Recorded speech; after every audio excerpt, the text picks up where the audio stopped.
बिस्मिल्लाहिर्रहमानिर्रहीम जी, मैं हूं जुल्फ़कार अली शाह और आप देख रहे हैं मरगला टीवी न्यूज़ चैनल। और अस्पेर वाहिद, सबसे पहले आपसे गुजारिश कि जो नए देखने वाले हमारे दोस्त हैं वो हमारे चैनल को सब्सक्राइब कर दें और बेल आइकन के बटन को ज़रूर दबा दें ताकि नई आने वाली जो हमारी वीडियोज़ हैं वो बर वक्त आप तक पहुँच सकें। और अगर ये हमारी वीडियोज़ आपको अच्छी लगे तो लाइक का बटन दबा दें और दोस्तों तक शेयर कर दें ताकि ज़्यादा से ज़्यादा दोस्तों तक हमारी वीडियो पहुँच सके और हमें व्यूज़ और लाइक मिल सके। बहुत शुक्रिया जनाब। आज का जो मौजू है, ज़ाहिर है कि इलेक्शन हो चुके हैं और इलेक्शन जिस तरीके से हुए, जैसे हुए तैसे हुए, वो सब आपकी नज़र में है। लेकिन अब इलेक्शन के बाद जो रिज़ल्ट है वो भी आपके सामने है, नताइज आ चुके हैं।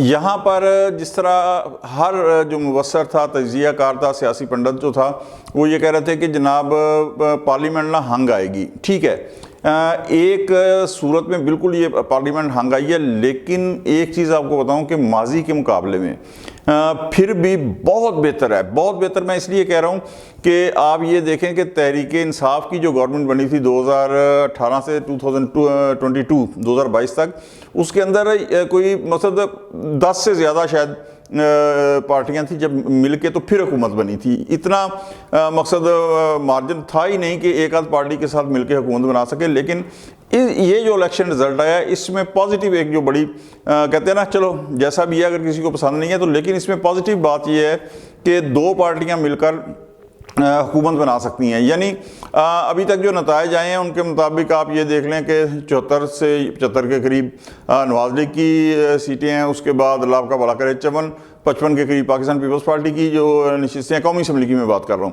तो ये अगर दोनों मिल जाएँ तो आप ये गवर्नमेंट जो है ना वो ये बना सकते हैं। ठीक है जी। तो इस तरह कम अज़ कम दूसरी, बेशक आप उसके बाद आप मुत्तहिदा से भी इत्तेहाद कर लें या और जमातों से भी इत्तेहाद कर लें, बाप पार्टी है उससे इत्तेहाद कर लें, लेकिन कम अज़ कम आप ब्लैकमेलिंग से बच जाएंगे। जिस तरह ये होता था ना कि जो छोटी छोटी पार्टियां आपको एक एक वजारत के ऊपर ब्लैकमेल कर रही हैं और आपको उनकी हर चीज़ माननी पड़ती थी। क्यों कि अगर जनाब आप पिछले ये PDM की 16वां की गवर्नमेंट देख लें कि अगर एक मुत्तहिदा निकल गई, गवर्नमेंट गई, फलां पार्टी निकल गई, 4 सीटें हैं, गवर्नमेंट गई। तो यानी यहाँ तक आप ये देखें ब्लैकमेलिंग हुई है कि 10 सीटें थी सिर्फ पंजाब के अंदर काफ लीग की, तो चौधरी परवेज़ इलाही को वज़ीर आला बनाना पड़ा था तहरीक इंसाफ को। ठीक है, तो यहाँ पे एक तो ये चीज़ है कि दो जमातें मिलकर गवर्नमेंट बना सकेंगी। चलें ब्लैकमेल भी होंगी तो एक दूसरे से होंगी कि उससे ज़्यादा, बहुत ज़्यादा से नहीं होंगी।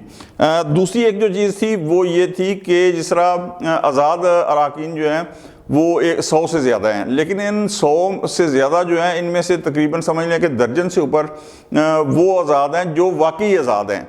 यानी वो they are not related to Tehreek Insaf, वो तहरीक इंसाफ से उनका कोई तल्लुक़ वास्ता नहीं है, बल्कि वो जेन्युइन आज़ाद हैं। ठीक है, इसके अलावा जो तहरीक इंसाफ के भी हिमायत याफ्ता हैं, तो ये सारे मिल मिला के तकरीबन 2 दर्जन से ज़्यादा जो हैं अब तक जो एक अंदर की इतलात हैं वो ये हैं कि मुख्तलिफ पार्टियों के राब्ते में, जिनमें पाकिस्तान पीपल्स पार्टी और ज़ाहिर है कि नवाज लीग ही होगी, तो ये इनके साथ राब्तों में हैं। और चूँकि जो कहा यह जा रहा है कि हलफ लिया हुआ है, तो हलफ ले के तो आप ये देखें ना कि रोज़ लोग अदालतों में जाते हैं, ये गुनाह के ज़िम्मे में आता है। लेकिन कानून शिकनी जिसे कहते हैं ना, दुनियावी, अल्लाह ताला की पकड़ तो ज़ाहिर है कि होगी, जो भी अपने हलफ को तोड़ेगा।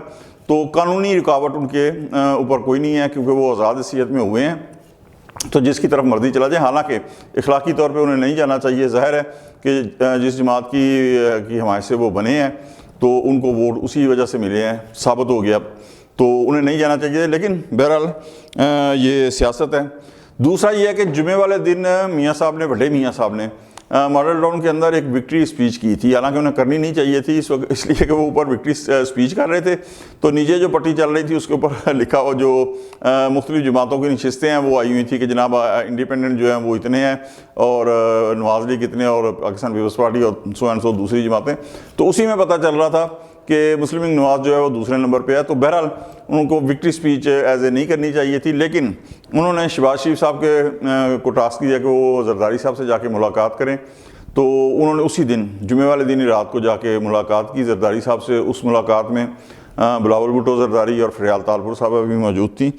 तो उसके बाद फिर जरदारी साहब जो हैं वो रायवंड जा भी गए। राब्तों का यानी ये आगाज़ हो गया। यहाँ एक बहुत बड़ा एतराज़ जो है वो ये होगा कि बिलावल भुट्टो जरदारी मुसलसल अपनी इलेक्शन कैंपेन के अंदर जो है वो कहते रहे हैं कि मैं नून लीग के साथ मिलकर गवर्नमेंट नहीं बनाऊंगा। बिल्कुल ठीक बात है, लेकिन प्रॉब्लम ये यहाँ पे आ रही है कि जब तक दो बड़ी जमातें आपस में मिलेंगी नहीं, गवर्नमेंट फॉर्म नहीं कर सकेंगी। यानी या तहरीक इंसाफ नून लीग से मिले तब गवर्नमेंट फॉर्म कर सकती है, या तहरीक इंसाफ मिले पाकिस्तान पीपल्स पार्टी के साथ तब, या इसी तरह पीपल्स पार्टी मिले नून लीग या तहरीक इंसाफ के साथ तो तब गवर्नमेंट फॉर्म होती है। अगर दो बड़ी जमातें नहीं मिलती तो बाकी जो रेस्ट ऑफ सीट्स बचती हैं वो आपस में इत्तेहाद कर लें, बाकी सारी जमातें भी, तो वो सादा अक्सरियत नहीं मिल सकती। तो यहाँ पे एक पॉइंट ये भी जो है ना वो मद्देनज़र रखना पड़ेगा। और तीसरा जो बड़ी अहम बात यह है कि वो जो अंदर के जो बाखबर ज़राए हैं ना, जिन्हें कहते हैं, उनके मुताबिक सबसे पहले first priority Pakistan peoples Party की यही थी कि वो इमरान खान साहब से पीटीआई से इत्तेहाद कर ले। लेकिन और ये आपने देखा होगा कि जिस दिन इलेक्शन थे 8 फरवरी को जुमेरात की रात कोई 8 साढ़े 8 बजे टिकर बकायदा चले थे कि जरदारी साहब अचानक नवाब शाह से जो हैं इस्लामाबाद के लिए रवाना हुए हैं। तो वहाँ पे बड़े वो राब्ते हुए, लेकिन यह है कि खान साहब नहीं माने इत्तेहाद के लिए। अब अगर खान साहब नहीं माने इत्तेहाद के लिए तो पीपल्स पार्टी के पास जाहिर है कि सियासत के अंदर दरवाजे बंद नहीं किए जाते। मेरा ज़ाती ख्याल ये है कि अगर खान साहब मान जाते तो ये एक बड़ी अच्छी कोलिशन गवर्नमेंट बनती, लेकिन अब नहीं माने तो पीपल्स पार्टी के पास सेकंड ऑप्शन जो है वो यही है कि बार बार राब्तों के बावजूद अगर वो नहीं मान रहे तो वो जाहिर है कि उसने अपने दरवाजे बंद नहीं करने, फिर वो मुस्लिम लीग नवाज के साथ जाएगी। ठीक है जी। अच्छा, यहाँ पे एक चीज़ और अर्ज़ कर लूँ कि पाकिस्तान पीपल्स पार्टी जो है वो थोड़ा सा कंफर्ट इसमें है कि उसके बगैर कोई गवर्नमेंट फॉर्म नहीं हो सकती। मैं इसलिए कह रहा हूँ कि बेशक पीपल्स पार्टी की तरफ से नारा लगता है कि बिलावल भुट्टो ज़रदारी वज़ीर आज़म, लेकिन जिस तरह बताबले मकसद नून लीग हो रही थी ना 2/3 अक्सरियत, उसके बाद उन्होंने कहा जी अपना मंशूर ही ये रखा, नारा ये रखा कि पाकिस्तान को नवाज दो, चौथी मरतबा से नवाज दो। तो इसी तरह पीटीआई है।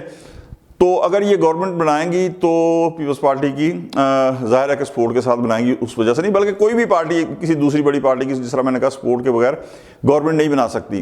तो यहाँ पर जरदारी साहब बड़ी सख्त बार्गेन करेंगे, बड़ी सख्त बार्गेन करेंगे।